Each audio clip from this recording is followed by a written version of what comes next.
The worst flooding disaster in Cedar Creek Estate's history all started with something as simple as a pair of garden shears. An HOA board member who believed that brown grass in the middle of winter was an unforgivable violation that demanded immediate action. Looking back, I should have known Margaret Whitmore wasn't the type to let things go, especially after our tense exchange at the winter HOA board meeting. But even in my worst nightmares, I never could have imagined she'd go this far, that her reckless actions would not only flood half the neighborhood, but also uncover years of hidden, illegal construction, a scandal so big it would make national news. I had spent 5 peaceful years living in Cedar Creek Estates before Margaret arrived. The neighborhood, with its gently rolling hills in proximity to protected wetland, had always been a sanctuary for those who appreciated nature. The previous HOA board had prioritized environmental responsibility, encouraging sustainable landscaping and conservation efforts. But the moment Margaret moved in, everything changed. She had one goal: securing a position on the HOA board. And once she did, she wasted no time pushing her own agenda. This community has become far too lenient when it comes to lawn maintenance, she declared at her very first board meeting. Her voice was sharp, her tone authoritative. She clicked through a PowerPoint presentation filled with extreme close-ups of what she deemed unsightly vegetation, images of dormant winter grass and native plants she insisted were nothing more than weeds. I probably should have stayed quiet. Probably. But as a professional landscape architect and the only one in the neighborhood with actual expertise in environmental sustainability, I just couldn't help myself. Actually, I said, raising my hand, keeping grass green year-round in our climate requires excessive watering, which disrupts the natural watershed. The previous board intentionally encouraged native landscaping too. Thank you for your input, Margaret interrupted, flashing a tight, razor-sharp smile. But I think my 3 decades as a real estate agent give me a bit more expertise in property values than what was it you do again? Environmental landscape architecture. I corrected, keeping my voice steady, and I'm currently consulting with the city on their sustainable water management project. A few of the other board members murmured in interest, but Margaret's smile only tightened. Well, isn't that nice? She said, clicking to the next slide. However, the HOA guidelines clearly state that all lawns must be kept neat, green, and properly trimmed at all times. I folded my arms. Those guidelines were written in 1987, before we understood the environmental impact of... Next item on the agenda, she announced, her nails gripping the remote just a little too hard.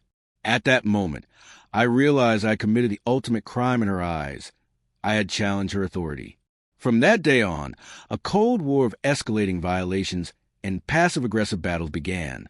Week after week, I received notices about my dead-looking dormant grass. My native plant garden was cited for unauthorized wild vegetation, even when I installed a rain barrel system. Fully approved by the board except for Margaret's lone dissenting vote, she reported me to the city for unauthorized water collection. The irony? The city itself had helped fund the project as part of its sustainability initiative. I appealed every violation, backing my arguments with documentation from the environmental office. I even offered to give a presentation on sustainable landscaping at a board meeting. Some members seemed interested, but Margaret always managed to steer the conversation elsewhere. And then January, the moment when everything spiraled completely out of control. I was at work, reviewing plans for the city's watershed project, when my phone buzzed. My smart irrigation system had detected an alarming drop in pressure in Zone 3. I assumed it was a simple valve issue and made a mental note to check it when I got home. I was wrong. The moment I stepped onto my property, I saw her, Margaret, standing in my side yard with a pair of garden shears. She was deliberately cutting through my sprinkler system's main supply line. What the hell are you doing?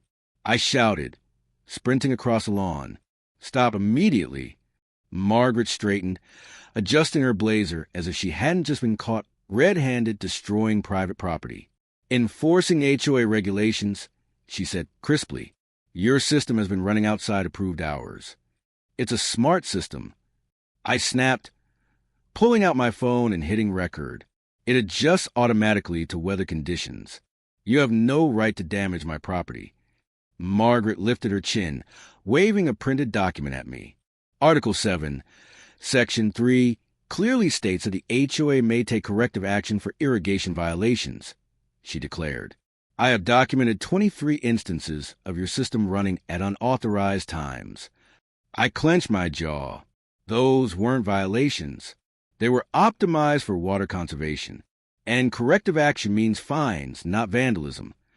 But as I stepped closer, I noticed something that made my stomach drop.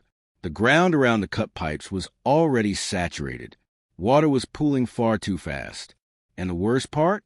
Margaret had cut the lines at the base of one of Cedar Creek's signature rolling hills, a hill that backed up to 6 other properties, and fed directly into protected wetland.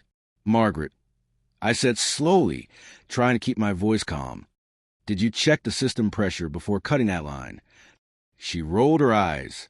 I don't need to check anything. A deep gurgling sound cut her off.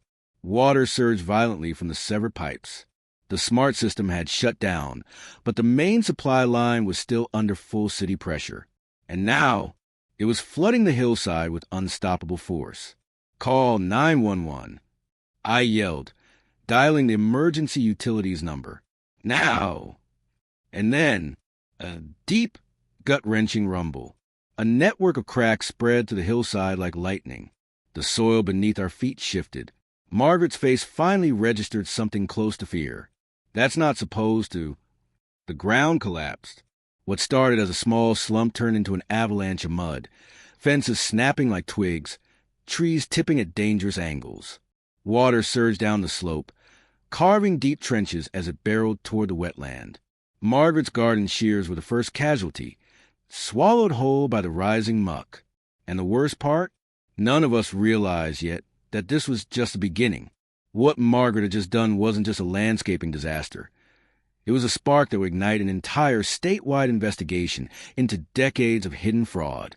Because as emergency responders arrived, engineers quickly discovered that Cedar Creek's entire hillside had been built on fraudulent construction, decades of falsified geological reports, illegal drainage shortcuts, a massive cover-up that Margaret herself had been involved in from the very beginning.